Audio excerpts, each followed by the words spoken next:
Hello and welcome back to the game room. You know what I love? Video games. You know what I love talking about?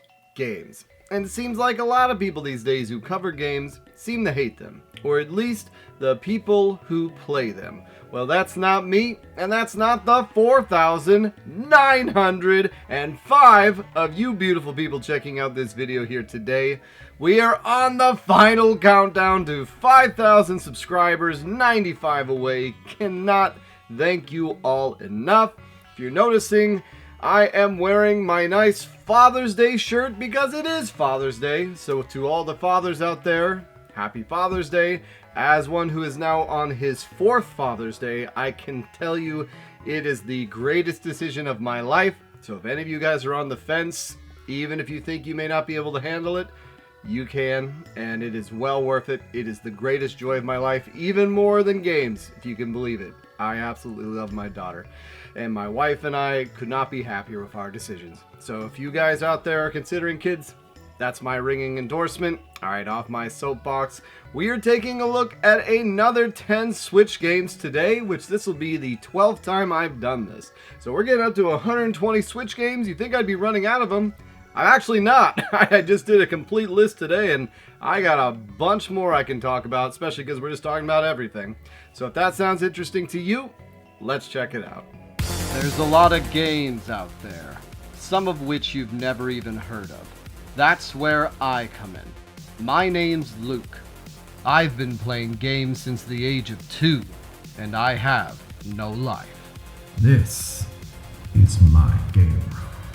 Alright, the first game I want to talk about today is a game that I played a couple of years ago now. I actually got this when I saw a lot of YouTubers, at least they did a few years ago, they would do top 10 games of the year they played. I can't remember which one this video came, or this game came from, but I saw a game that just looked interesting. It was sort of an isometric, but not necessarily top-down Zelda style, but it said it was a Metroidvania. And I got it digitally, if you can believe it. I got it digitally. I generally don't. I think it was on sale for maybe $5. And then it was released as a limited run games release. But at the time, I was very hard up for money, so I did not get it. Luckily, things have changed. I was able to snag it. It didn't get super expensive yet. But that game is Unsighted. Now, I will say there is a lot of modern storytelling in this game. However, the gameplay in this game is top-notch. More or less, the way this game works, is it's a world that gets taken over, and it's all android people, and that's who you're playing as this lady. And then you need to go and save the world, or do this, or somehow restore things.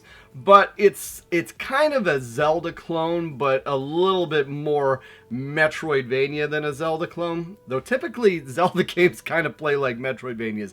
Anyways, as you get the hook shot, you can unlock new areas, go back, except whatever. This is a really fun game. It's got inventive mechanics. There's cool techniques you pick up. It's sort of that evolution of a game like, say, Hyper Light Drifter. So if you have played that game, I would highly give Unsighted a shot. I think I picked it up for about $40 complete. And this one is brand new even. So I jump on it now because for a while it was in the $60 range. I'm not sure why it quite came down. But one that I thoroughly enjoyed. I did talk about it a little bit when I did my games beaten for, I think, 2023. But it's just overall a very fun bites. I think it's about a 10-hour game in unique levels, a unique game design. If you like Hyper Light Drifter, this feels very much akin to it. Something that, say, we would have gotten in the 16-bit era, because it plays like that, but it is very, very solid. Story-wise is a little out there, but the gameplay is what I generally focus in on these things, and the gameplay on that game is top-notch, so cannot recommend that game enough. Alright, so this was a game that came out early in the Switch's life cycle, as there was a big drought of games that seems to happen, especially now. Look at the Switch 2, there's not many games that came out on it, but this is one that was a re-release of an old game. However, it had a little tweak to it that made it kind of interesting to get, and that was Ultra Street Fighter 2: The Final Challengers. So there's been so many different versions of Street Fighter 2. You got Street Fighter 2 Turbo, Super Street Fighter 2, Super Street Fighter 2 Turbo, and so on and so forth. I wasn't even aware there was so many versions over the years, even though I do have all 3 of them for the SNES outside of Alpha. But what made this one unique is that I think it has Akuma in it, but they also released Evil Ryu and Violent Ken as playable characters to the roster, and more or less this is the definitive Street Fighter 2 experience. It came out, I want to say, June of 2017, and it's always been a little hard to come by. I can't tell you too many people bought this game because it was in that limbo period before the Switch really exploded. Like, yes, it had Mario Kart 8 Deluxe, it had the Breath of the Wild, Mario Odyssey was coming out, but that 2017 year, even though I thought the Switch was going to be a success, was a little bit on the fence as far as some of the releases, especially from the third parties. They were kind of dipping their toes with stuff like this. And I picked it up. I've never opened it. I'm not a huge fighting game fan, but I did cut my teeth on the original Street Fighter 2. And the thought of having the definitive Street Fighter edition was just something I wanted. Why? I don't know. I'm a collector. I got problems, but that is one I wanted to snag. And I cannot say I've kept up with the price on this, but when I picked it up brand new, it still was around $40. And it's going up. I know it is going up, so that is one to snag if you are interested in it. Now, this is one that I picked up because it had so much goodwill behind it, especially from people that were fans of the series. I like to hearken it to the way that I'm a big fan of Fire Emblem, and I talk to death about it. And so, say people would have jumped in on Fire Emblem Three Houses, having not experienced either the handheld ones or the GameCube ones or the Wii one. And so this is one that people to death said how great the Ys series was. So I picked up Ys 8, Lagrimira Medusa, Lacrimosa of Donna. Ys 8, Lacrimosa of Donna. I think that's it. Whatever.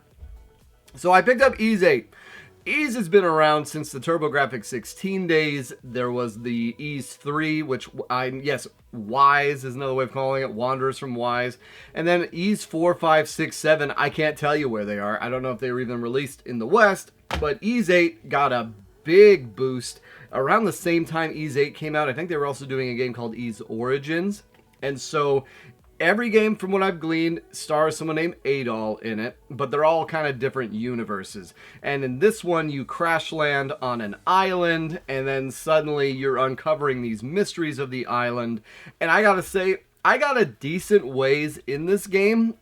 I did not completely love it, and there are 2 different playable characters you can play as, and right as I got to the part where you could play as the second playable character, that's when I peaced out. I'm not sure why. I think it's one of those things where in these games, this is a similar problem I have with Xenoblade Chronicles 2, is I really dislike it when I'm playing an RPG where it's an action RPG where you have a squad, but then you have to switch between the squad members. I had the same problem with Dragon Age Inquisition, even to an extent with the Divinity games. I'm not quite sure what it is. I love turn-based games where I have a squad and I go back and forth. And yes, Final Fantasy VII Remake had this problem too. I don't like it when my characters are being auto-played in the background. Like Star Ocean's this way, like all the time. Every time I'm in a game where I'm controlling multiple characters, but there are times where the AI is controlling it, I dislike it because I have to then worry, are they going to waste my resources? Am I going to do this and that? I don't know. And then this game, it probably was one of the better ones of that. It just, the art style, the brightness, I fell off. Maybe something else came out that I was wanting to play. And as I've famously talked to before with an RPG, if you stop at 20 hours in, 30 hours in, 10 hours in, it is really hard to jump back in and regain where you were. I've only been able to do it a few times. Suikoden 2, one of the most recent examples, where I put that game down for maybe 4 months when I beat Elden Ring, Triangle Strategy, and a couple other things, and then I went back to it. And it was rough jumping back into it. That's why I've never been able to beat Final Fantasy XII. But yes, Ys 8, this is a very, very popular game. If you talk to people who love the Ys series, I think a lot of them will say this is their favorite game. And I can tell you, as someone who had no experience in any of the other ones, I myself would probably enjoy the older ones more, just because it's you know, I'm a retro gamer. What can I say? I just talked about Unsighted. The original E's kind of look like Unsighted, versus this one looks more like modern, 2020 games. And I kind of get over that. I kind of get over that flow where it looks like I'm playing World of Warcraft, but I'm not, and it just makes me want to play World of Warcraft. But you guys might be into that one, and this one has been fluctuating in price massively. I think it got up to like around $80, $100. It's going to keep going up. So that is one that I would snag if I were in your position. Now, speaking of a game that is just absolutely ridiculous, this was something that I remember seeing in a direct or some sort of a developer showcase. Maybe it was E3. I don't know. I saw basically 5 seconds of this game and immediately knew I had to have it. And that was Untitled Goose Game. So I downloaded this game. This actually is a rebuy, so I bought it brand new. Am I planning on opening it? Not really. And this game is very, very affordable and easy to find. I think there's a couple of releases of it, but they're all about $20. Cannot recommend it enough. This is an excellent game to play with people who are not quote-unquote gamers. Essentially, you play as a goose going around and causing shenanigans. So each level is sort of like a puzzle where if you do X, then A can happen. So let's say I move the watering can, then the gardener will come and get his watering can. But you also, while the gardener is going to get the watering can, can close the gate and lock him out. And then that allows you to get to a new area. And so the deeper you get into these scenarios, the more you can uncover and eventually beat the stage and then go on to the next part of the map. So my wife and I played this game. This is another thing we covered on Noob Gamer, and my wife is classically a huge troll. She loves things like that. She's the type of person who will hand you a soda and have poured salt in it and then laugh when you take a drink. Yes, it's not that nefarious, but still, that tickles her. And so this is a game where you go around doing nothing but being annoying and just being like, stop kicking yourself. So she had such a blast playing it, and I really enjoyed watching her play it and playing it with her.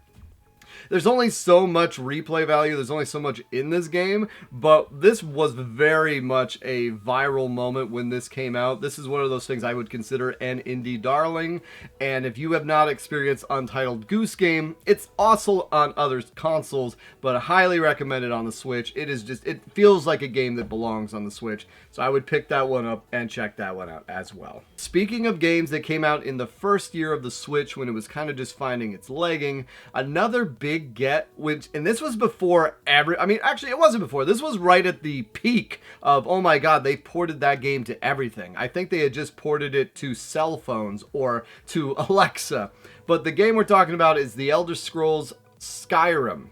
And this game is surprisingly expensive on the Switch. You think this would be dirt cheap like it is everywhere else, but I think this is still around $50, $60, and it has been ever since it came out. This was never been cheap. So I don't know if there was a small run of it or what. Like I said, it's been ported everywhere. Why did I buy it? Once again, when I had the Switch in early days, it was just one of those things where, kind of like the beginning of the N64, I just wanted games. I wanted games for my collection. There was not much out there. That's why I picked up Skyrim. I picked up the Ultra Street Fighters. I picked up Doom 2016. It was now there's more games than I can count. Like after around maybe 2018, 2019, then it got overwhelming. But for the first 7 months or so, it was kind of a ghost town, similar to the Switch 2 is right now. But Skyrim on the Switch, I played a little bit of it. I did not get super far into it. One of the big things they advertised is the fact that you can get the outfits from Breath of the Wild in Skyrim. I think you have to use the amiibos. I didn't do that, but I have such fond memories of Skyrim on the Xbox 360, and it was one of those things where, God, they can run on a handheld? That's cool. I gotta see this for myself. And I'm glad I picked it up. I have never regretted getting it. I want to say in 2018, I took this on a road trip or on a vacation around the same time as Octopath Traveler came out. Now, I played nothing but Octopath Traveler. But this is a good game. This is a good one to have on hand if you just want to mess around for a while, because that's what makes Skyrim so much fun. It's one of those games where you can purely just walk in a direction and get yourself into all kind of crazy adventures, and I still cannot recommend Skyrim enough, even though it is overplayed. It's everywhere. I mean, heck, with Oblivion Remastered coming out, I'm sure they'll be doing a Skyrim Remastered again at some point. But what are you going to do? But yeah, that's a good one to have if you guys want to have kind of a nice Switch collection, in my opinion. That's a good one. All right, now this is a game that actually is not a Switch game. It is a Switch 2 game. What am I doing? I'm breaking my own rules. Not really. I say the one Switch game, whatever. I figured I'd mention this in there just because I'm not going to have enough games to talk about Switch 2 for quite some time. But in my opinion, this kind of is hearkening to games like Binding of Isaac Afterbirth, Skyrim, Doom 20, these early releases on the Switch. And I cannot imagine that even though there might be a lot of copies of this won't become one that could be highly sought after. And that is the Cyberpunk 2077 Switch 2 edition. Which, first thing I want to talk about on the Switch 2 is they've removed the complete red spine and they've added the graphic art of the game. I gotta tell you, I like this more. Yes, it is not that uniform redness of the wall, but I'm glad they're doing this with Switch 2 games. It's nice. And why am I saying get the Cyberpunk game? Well, it has everything on the disc, so that's going to be one thing for the Switch 2. Especially people aren't collecting for it, that are going to be more and more rare, because they're all game key cards now. But also this one has the DLC on the disc as well. And there's been a lot of misinformation there as far as how it runs on the Switch 2. You see some people showing it looks like absolute garbage. Others show that it looks pretty dang nice. I haven't opened it. I barely had any time to play Mario Kart World, but I'm telling you, just from a pure speculative standpoint, if you want to have a game, like if you want to have this game to play on your Switch 2, get it now. I just have a feeling they're not going to be making many more versions of this because it is such an old game. I could be wrong on that. I mean, maybe not, but I can't see it, especially with all that misinformation out there saying it is running poorly. That is one that I have not experienced Night City yet. There was the huge horrendous launch. I did eventually get it on the PS4 for like $5, but I wanted to check it out on the Switch. I like playing my games on the Switch, and that's something that I have not yet done, like a massive RPG like that. So we'll see. Maybe it was a mistake, but I just figured I'd pick that one up just in case. And I think I got a like $10 off somehow. I'm not sure how I did it, but yes, that's one to snag because it's likely going to be uncommon, much like Doom 2016, Skyrim, all these other earlier Switch releases. Okay, now we're taking this one way back to one of the first games that I played in this particular genre, which is the roguelike genre. And this was also a game I played on Steam back in the day. In fact, I used to take my laptop to work, and on my breaks, I would put my laptop up, pull out my Xbox 360 plug-in controller, and play it in the break room. That's how obsessed I was with this game for a while. And that game is Rogue Legacy. To this day, one of the greatest examples of the roguelike genre, or roguelite genre. I think it's roguelite because the difference is roguelite is the one where you do make progress in between runs, whereas roguelike is where it's just completely wiped away. I don't know. Either way, I love this game so much. I have the sequel. I will say I don't like the sequel as much. I think the simplicity of the first one's a little bit better. The sequel starts getting way too damn zany.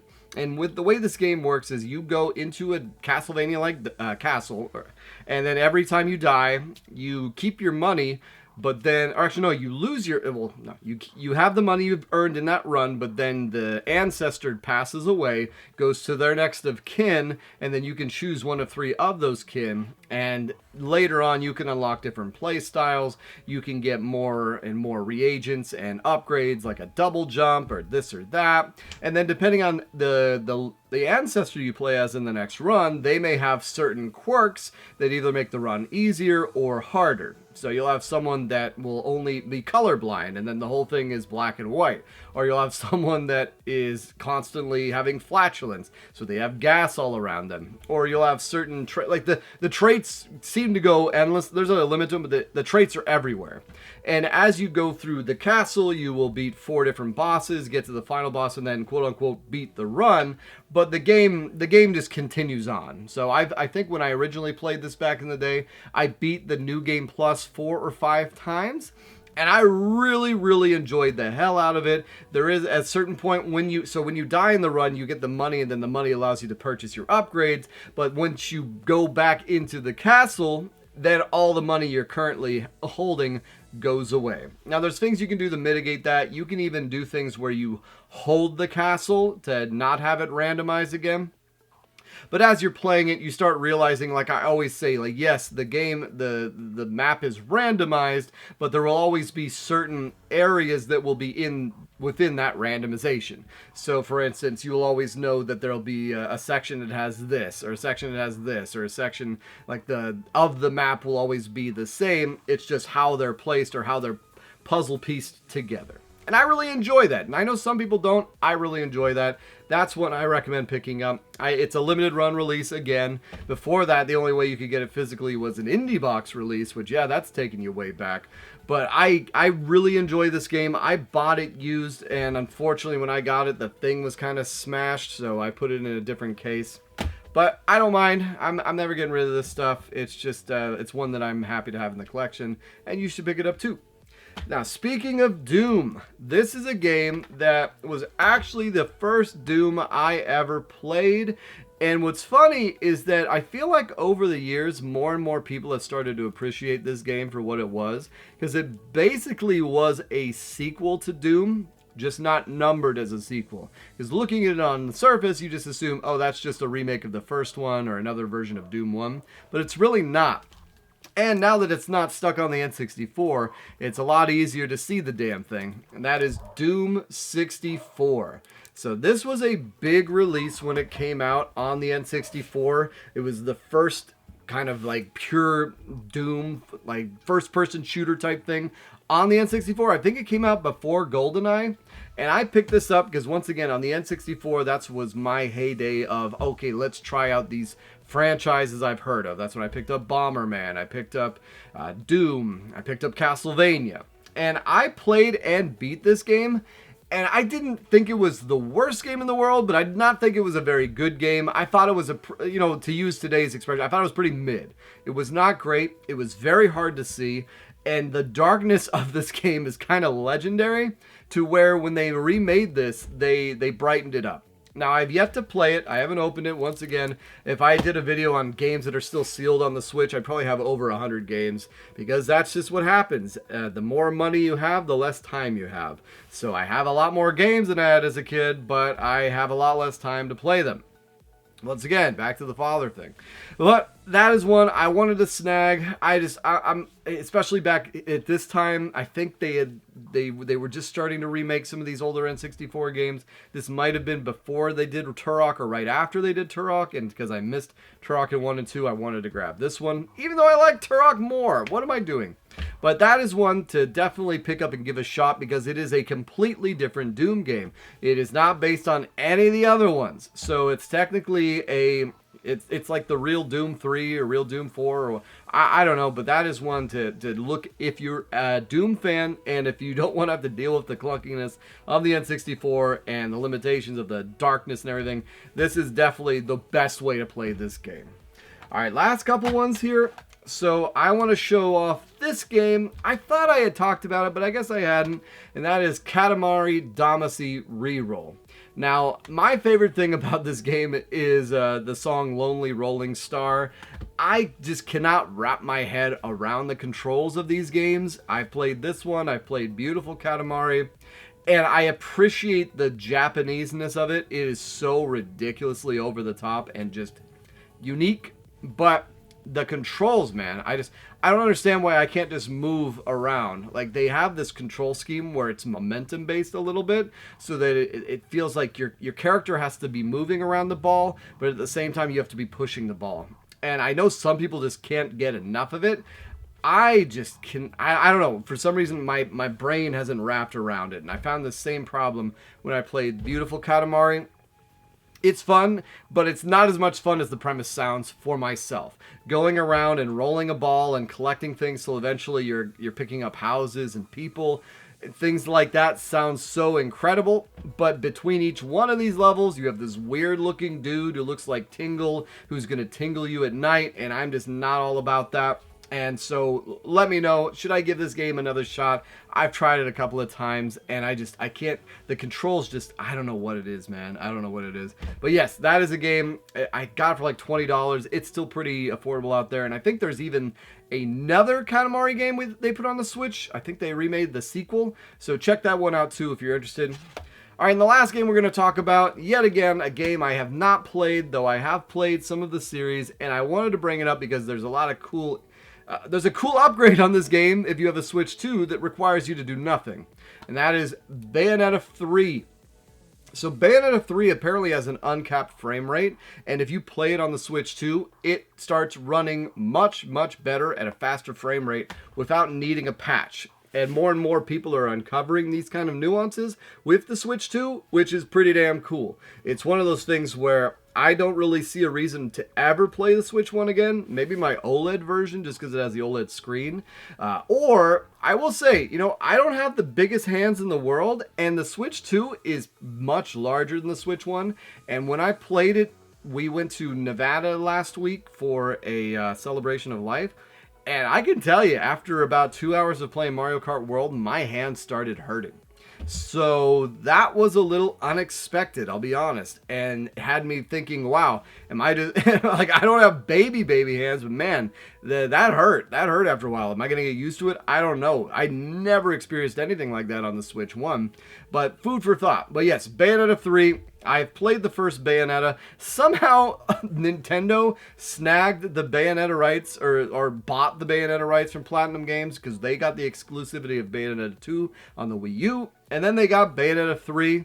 These games are over the top. They are ridiculous, kind of like Astral Chain, Metal Gear Rising: Revengeance, that kind of combat, where it's just very frenetic. There's a little bit of strategy behind it. It's not quite a button masher, but it's very, very cinematic and cool.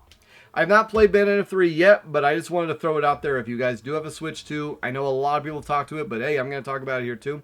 Look at some of your games, especially they might perform better on the Switch 2. It has me excited because that's what I've talked about in previous videos about how things like Wildermyth or other games just started stuttering to all end. And if the Switch 2 fixes that, that's great because I'm mainly going to be playing it in dock mode. So yes, there are another 10 games you should go out immediately and spend all your money on. Thank you guys so much for another great week. I know the 3DS video was very niche, probably the worst performing video I've done in a while, but still, when I say worst performing and it still almost gets up to 1,000 views for myself, that is a huge win. I even had a few people recommend some games that I had to go and get. Stella Glow, damn you, Model James. I had to pick that up. Of course, every time it's a tactical turn-based game, it's got to be $60 minimum. But I'm just so happy to have you guys here. Once we get to 5,000 subs, knock on wood, I'd like to do something special. I know I've mentioned live streams, I've mentioned this and that. Would love some more suggestions from you guys, anything you want to see. And to the person who mentioned, hey, what happened to that game you beat? You said Planescape Torment. It's Icewind Dale. So you couldn't even do the joke right, my man. Maybe that was intentional. I appreciated it. But yeah, we'll figure out a way. Maybe we'll do that for 5,000. We'll figure out how to do a giveaway of Maneater, which is a ridiculously fun shark game. It's on everything, too. Anyways, as a reminder, I release a new video every Tuesday. It's been so nice getting a hold of you. Take care.